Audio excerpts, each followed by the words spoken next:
Item ಯಾವುದೇ ಇರಲಿ try ಮಾಡಿ ಆಚಿ ಚಿಕನ್ ಮಸಾಲಾ. ಕೆಎಸ್ಆರ್ಟಿಸಿ ಬಸ್ಗಳಲ್ಲಿ ಪ್ರಯಾಣಿಕ ರಹಿತವಾಗಿ ಸಾಗಿಸುವ ಲಗೇಜ್ ದರ ಏರಿಕೆ ಮಾಡಲಾಗಿದೆ.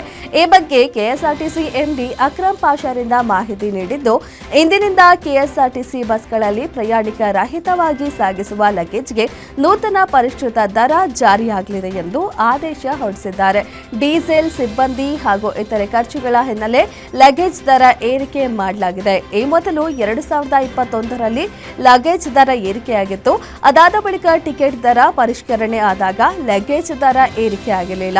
ಹೀಗಾಗಿ ಲಗೇಜ್ ಸಾಗಿಸುವ ದರ ಹೆಚ್ಚಳ ಮಾಡಲಾಗಿದೆ ಎಂದು ಕೆಎಸ್ಆರ್ಟಿಸಿ ಎಂಡಿ ಅಕ್ರಮ್ ಪಾಷಾ ಆದೇಶದಲ್ಲಿ ತಿಳಿಸಿದ್ದಾರೆ.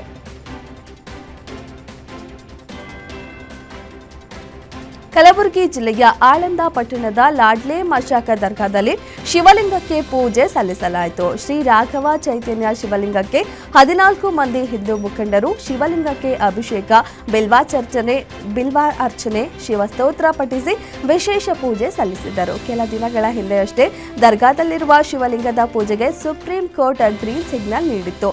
ಈ ಹಿನ್ನೆಲೆ ಶಿವರಾತ್ರಿ ಪ್ರಯುಕ್ತ ದರ್ಗಾದಲ್ಲಿರುವ ಶಿವಲಿಂಗಕ್ಕೆ ಪೊಲೀಸ್ ಸರ್ಪಗಾವಲಿನೊಂದಿಗೆ ಪೂಜೆ ನೆರವೇರಿಸಲಾಯಿತು.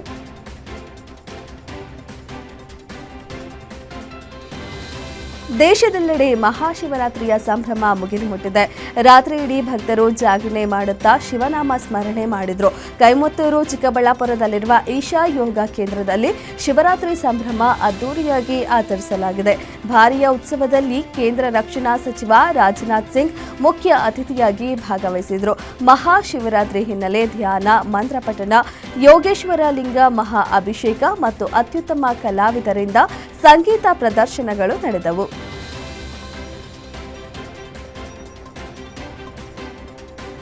ಬೆಂಗಳೂರಿನ ಕನಕಪುರ ರಸ್ತೆಯಲ್ಲಿರುವ ಆರ್ಟ್ ಆಫ್ ಲಿವಿಂಗ್ ಅಂತಾರಾಷ್ಟ್ರೀಯ ಕೇಂದ್ರದಲ್ಲಿ ಮಹಾಶಿವರಾತ್ರಿ ಅತ್ಯಂತ ಸಂಭ್ರಮದಿಂದ ಜರುಗಿತು.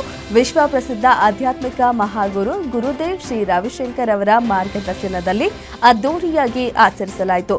ಗುರುದೇವರ ಸಾನ್ನಿಧ್ಯದಲ್ಲಿ ಮಹಾಶಿವರಾತ್ರಿಯ ಪವಿತ್ರ ರಾತ್ರಿಯು ಭಕ್ತ ಸಾಗರಕ್ಕೆ ಅಪರೂಪದ ಆತ್ಮಾನುಭವದ ಕ್ಷಣಗಳನ್ನು ಉಣಬಡಿಸಿದ್ರು.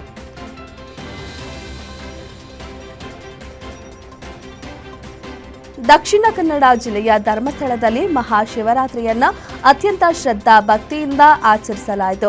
ಲಕ್ಷಾಂತರ ಭಕ್ತರು ಪಾದಯಾತ್ರೆ ಮೂಲಕ ಆಗಮಿಸಿ ಶ್ರೀ ಮಂಜುನಾಥನ ಸ್ವಾಮಿಯ ದರ್ಶನ ಪಡೆದರು.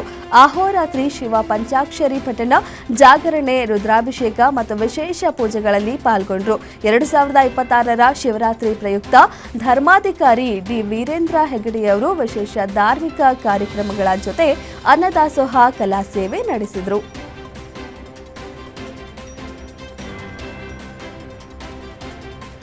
ಮೈಸೂರಿನಲ್ಲೂ ಶಿವರಾತ್ರಿ ಸಂಭ್ರಮ ಮನೆ ಮಾಡಿದೆ. ಅರಮನೆ ಆವರಣದಲ್ಲಿರೋ ತ್ರಿನೇಶ್ವರ ಸ್ವಾಮಿಗೆ ವಿಶೇಷ ಪೂಜೆ ಸಲ್ಲಿಸಲಾಗಿದೆ. ಶಿವಲಿಂಗಕ್ಕೆ ಚಿನ್ನದ ಮುಖವಾಡ ಧಾರಣೆ ಮಾಡಲಾಗಿದೆ. ಭಕ್ತಗಣ ಚಿನ್ನದ ಕೊಳಗದ ಶಿವಲಿಂಗದ ದರ್ಶನ ಮಾಡಿ ಪುನೀತರಾದರು. ವರ್ಷಕ್ಕೊಮ್ಮೆ ಮಾತ್ರ ಬರೋಬ್ಬರಿ 11 ಕೆಜಿ ತೂಕದ ಚಿನ್ನದ ಕೊಳಗದ ಧಾರಣೆ ನಡೆಯುತ್ತೆ. ಬೆಳಗ್ಗೆಯಿಂದ ಮಧ್ಯರಾತ್ರಿವರೆಗೂ ದೇವರ ದರ್ಶನಕ್ಕೆ ಅವಕಾಶ ಮಾಡಿಕೊಡಲಾಗಿದೆ.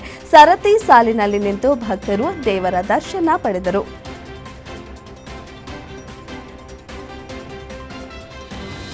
ದಕ್ಷಿಣದ ಕಾಶಿ ನಂಜನಗೂಡಿನ ಶ್ರೀ ನಂಜುಂಡೇಶ್ವರ ಸ್ವಾಮಿ ದೇವಾಲಯಕ್ಕೆ ಸಾವಿರಾರು ಭಕ್ತರು ಆಗಮಿಸಿದ್ರು. ಬೆಳಗ್ಗೆಯಿಂದಲೇ ಮಾಡಿ ಸ್ನಾನ ಮಾಡಿ ಸರತಿ ಸಾಲಿನಲ್ಲಿ ನಿಂತು ದೇವರ ದರ್ಶನ ಪಡೆದಿದ್ದಾರೆ. ದೇವಾಲಯದ ಹೊರಭಾಗದಲ್ಲಿ ಧೂಪ, ದೀಪ ಸೇವೆ ಸಲ್ಲಿಸಿ ಹರಕೆ ತೀರಿಸುವ ಮೂಲಕ ಭಕ್ತಿ ಭಾವದಲ್ಲಿ ಮಿಂದೆದ್ದಿದ್ದಾರೆ.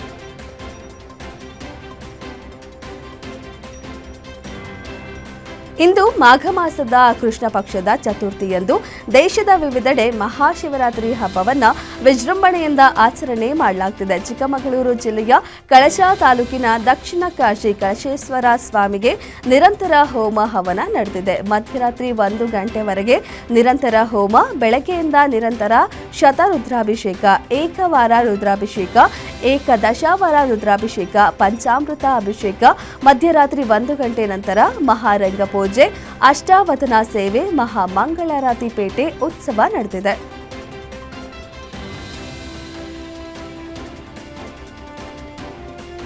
ಮಹಾಶಿವರಾತ್ರಿ ಹಬ್ಬದ ಪ್ರಯುಕ್ತ ಶ್ರೀ ಆದಿಚುಂಚನಗಿರಿ ಮಠದಲ್ಲಿ ಶಿವ ಸ್ಮರಣೆ ಮಾಡಲಾಯಿತು. ಮಠದಲ್ಲಿರುವ ಕಾಲಭೈರವನಿಗೆ ವಿಶೇಷ ಪೂಜೆ ಸಲ್ಲಿಸಲಾಯಿತು.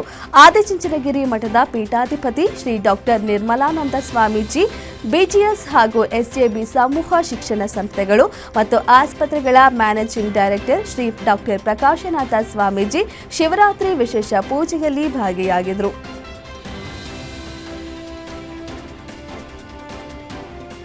ಉತ್ತರಾಖಂಡದಲ್ಲಿರುವ ಕೇದಾರನಾಥ ದೇವಾಲಯವು ಏಪ್ರಿಲ್ 22ರಂದು ಭಕ್ತರಿಗೆ ಮತ್ತೆ ತೆರೆಯಲಿದೆ ಎಂದು ಮುಖ್ಯಮಂತ್ರಿ ಪುಷ್ಕರ್ ಸಿಂಗ್ ಧಾಮಿ ತಿಳಿಸಿದ್ದಾರೆ.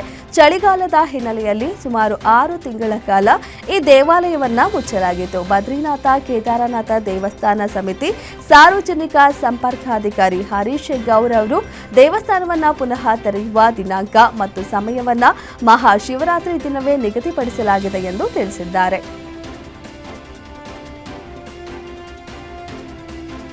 ತಂತ್ರಜ್ಞಾನ ಜಗತ್ತಿನಲ್ಲಿ ಕೃತಕ ಬುದ್ಧಿಮತ್ತೆ ದಿನಕ್ಕೊಂದು ತಲ್ಲಣ ಸೃಷ್ಟಿಸುತ್ತಿರುವ ನಡುವೆಯೇ ಭಾರತ ಇದೇ ಮೊದಲ ಬಾರಿಗೆ ಜಾಗತಿಕ ಎಐ ಶೃಂಗವನ್ನು ದೆಹಲಿಯಲ್ಲಿ ಆಯೋಜಿಸಿದೆ.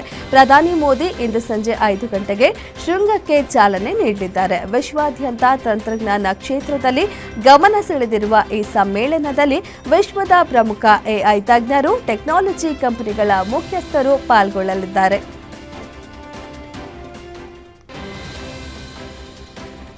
ಲೋಕಸಭಾ ಸ್ಪೀಕರ್ ಓಂ ಬಿರ್ಲಾ ವಿರುದ್ಧ ವಿಪಕ್ಷಗಳು ಪ್ರಸ್ತಾಪಿಸಿರುವ ಅವಿಶ್ವಾಸ ನಿರ್ಣಯ ಮತ್ತು ಆ ಕುರಿತ ಚರ್ಚೆ ಮಾರ್ಚ್ 9ರಂದು ನಡೆಯಲಿದೆ. ಕಿರಣ್ ರಿಜಿಜು ಬಜೆಟ್ ಅಧಿವೇಶನದ 2ನೇ ಭಾಗವು ಮಾರ್ಚ್ 9ರಿಂದ ಏಪ್ರಿಲ್ 2ರವರೆಗೆ ನಡೆಯಲಿದೆ. ಈ ವೇಳೆ ಪ್ರಮುಖ ವಿಧೇಯಕಗಳು ಮಂಡನೆಯಾಗಲಿವೆ.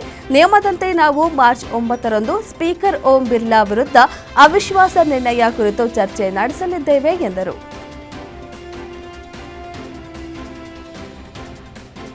ಅಮೆರಿಕದ ಜೊತೆಗೆ ವ್ಯಾಪಾರ ಒಪ್ಪಂದದ ಕುರಿತು ಕೇಂದ್ರ ಸರ್ಕಾರಕ್ಕೆ ರಾಹುಲ್ ಗಾಂಧಿ 5 ಪ್ರಶ್ನೆಗಳನ್ನು ಕೇಳಿ ವಾಗ್ದಾಳಿ ನಡೆಸಿದ್ರು.